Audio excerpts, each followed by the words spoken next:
decided. It's going to be Mercy versus Protect. So Protect going to be coming out for StarCraft Ascension. Do we have a bio for Protect? We absolutely do.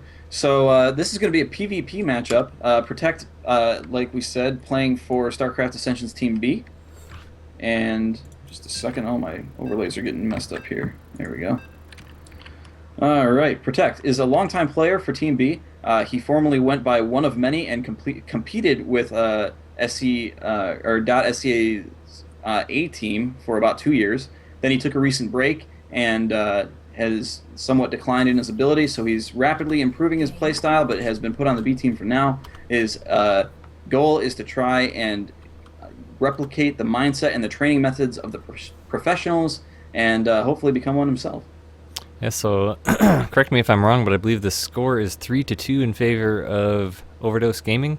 That is correct. All right, so very close games. Absolutely, and this match is staying close as we go on through with just trading tit for tat as we keep going, and we'll see if Protect can end up doing the same as we move right on into this game. And the aforementioned player in the lower right-hand corner wearing the purple trunks, Protoss from StarCraft Ascension B team, is Protect.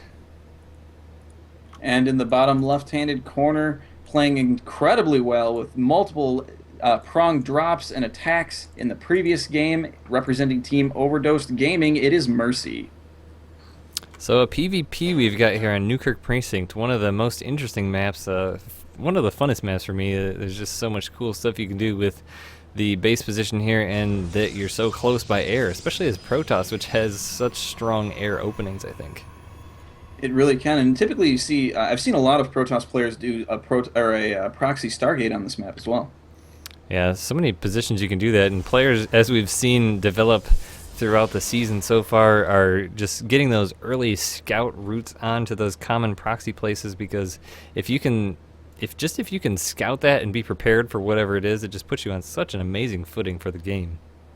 It really does, because part of the reason that those proxies are done is because it hides your tech and you don't see what the other person's doing, or rather, the other person doesn't see what you're doing. So that you can get the drop on them, they can't really prepare for what's going on, and that can cinch games. But so many players are doing it this game, or in the current meta game, that players are starting to prepare for it and scout appropriately. As you see, Protect here, he's scouting up towards the third base area to make sure there's no pylons going down here, as that is one location, as well as down here. And looks like Mercy doing the same thing, as right between this mineral patches here is another big proxy location. And both of these probes are almost going to high five here as they're scouting each other's possible proxies.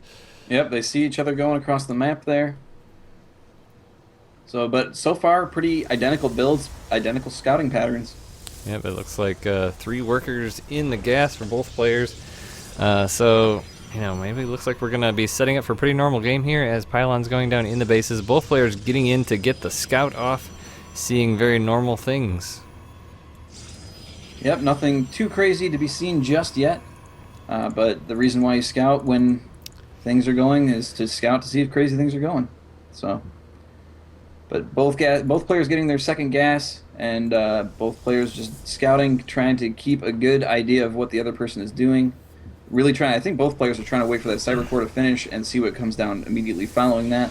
Yeah, it looks like a Stalker's going to be chrono boosted out for Mercy, as well as Warp Gate. And I suspect once he gets 100 gas here, it's going to be a Mothership core as well. Looks like similar thing out of Protect. So we've got some pretty similar builds here. There's a pylon going down a little bit far away, so maybe trying to get a farther placed building so it's not as easy to scout. But Mercy's going to be moving out, as well as Protect going to be moving out as these Stalkers are coming in. But the difference is Protect loses his probe. That's right. Mercy takes first blood on the scouting probe. Yeah, that is correct. You got it. You got it. So now this probe is really hanging out. So the advantage is going to be in Mercy here, is that he could get down an earlier proxy pylon for warp-ins if he wanted to, as Warp Gate is about half done for both players. Expansion coming down for Mercy, though, so the likelihood of heavy aggression is not very much, but this one Stalker is going to come over and see what it can do, as there's really not much risk in doing that. That's right. Protect is opting to do more of a aggressive base play, is putting down that Robo facility instead of the expansion. And we do have a sentry down from Mercy, so he is playing somewhat defensively here. He's trying to get that early economic advantage so that he can do a later aggressive style. And wow, putting two pylons down kind of right in the center there, right in front of those stalkers. Yeah, he's going to cancel one of those most likely. He just wanted to be sure. Oh, he's going to cancel them both. How about that? I think that was just a scare tactic to try and get Protect to think, oh crap, here comes some kind of 4-gate, or here comes some really heavy aggression. Well, it did And, scare him a bit because he put a Chrono Boost down on that Immortal and the Warp Gate. So instead of workers, he's using his Chrono Boost for units. And that's exactly what Mercy wanted to do there. He really wanted to put the Fear God into Protect, and that definitely worked in his favor. Yep. Big thanks and shout out to Phlogiston in chat saying he's not familiar with SC2CTL, but happy to hear us casting. We're happy to have you watching. So Mercy, after casting those two pylons that were down in the front, is putting down a proxy pylon that is up on the location of a probable 4th base or potentially 3rd base. Yeah, I like to have this pylon down a little closer so you can do the low ground warp-ins too, but it might still be a little bit of area on that, but hard to say. But looks like expansion's down for both players. So we're going to be moving into a bit of a later game here. Oh, Hallucinated Oracle. So maybe Mercy trying to feign Protect into thinking that he's doing a bit of airplay. But that is fairly easy to scout out because players at this level don't usually miss Micro and Oracle so badly that you don't get a single shot off. But I got to think this is for mind games because otherwise you would be hallucinating a Phoenix for scouting. Which is exactly what Protect has done. And it looks like Protect realizing right away that that is actually a hallucination and doesn't even bother. And otherwise it wouldn't just be passing over peacefully. That's right. That's right. But I'm definitely loving the mind games that Mercy's playing, and sometimes successfully, sometimes not successfully. It is definitely pretty neat. So that Phoenix is going to be able to see everything that's going down. So both players have a full idea of what the other is doing. So we haven't seen any huge tech switches out of Mercy yet. He does just have his Robo, no Robo Bay yet. But 4 now we do gateways see, down. From Mercy, we do see 2 Stargates coming down yes, now. 2 Stargates just come down, so we're going to be going to a big air switch, but Protect still getting Immortals out. So if he commits to doing more Immortals or Colossus even, that could be a disadvantage seeing the 2 Stargates. But both players keeping up the scouting with the hallucinations. Oh, but look at this allegation. There is a Warp Prism moving across the map with 2 Immortals, and Immortals take down buildings so fast.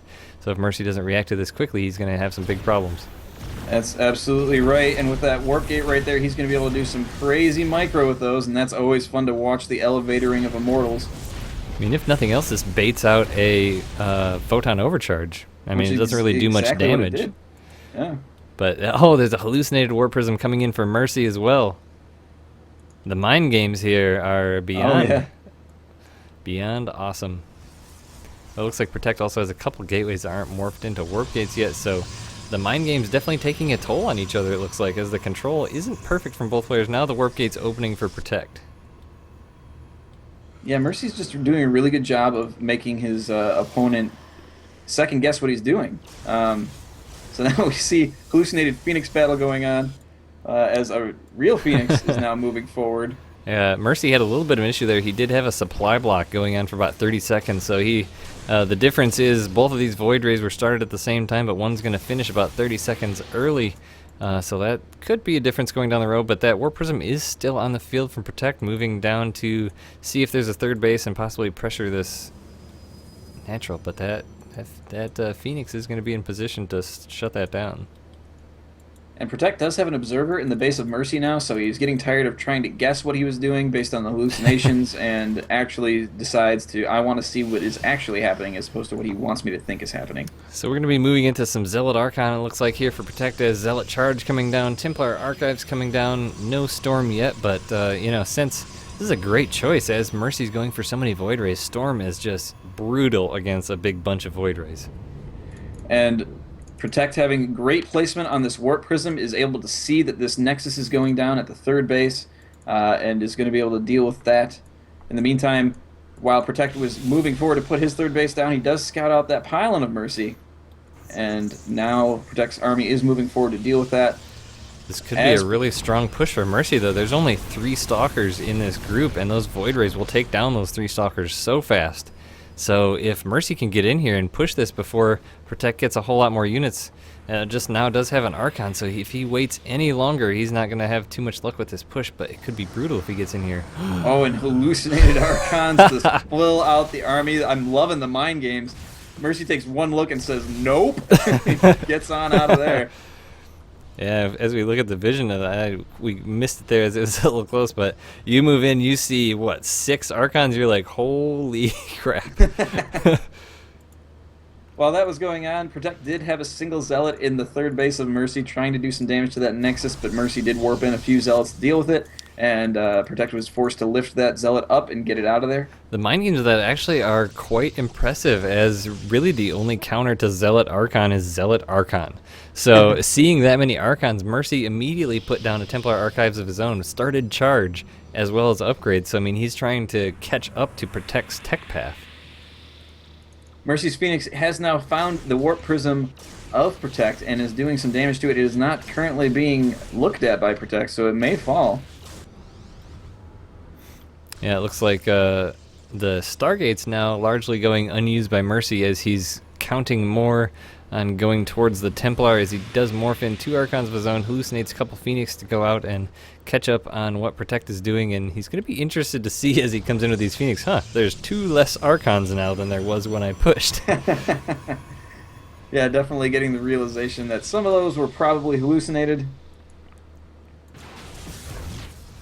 Probe scouting there, trying to maybe get a pylon down, is intercepted by those Archons. Protect is getting a large group of real Archons, so those start to get real nasty as he does have Zealot charge done.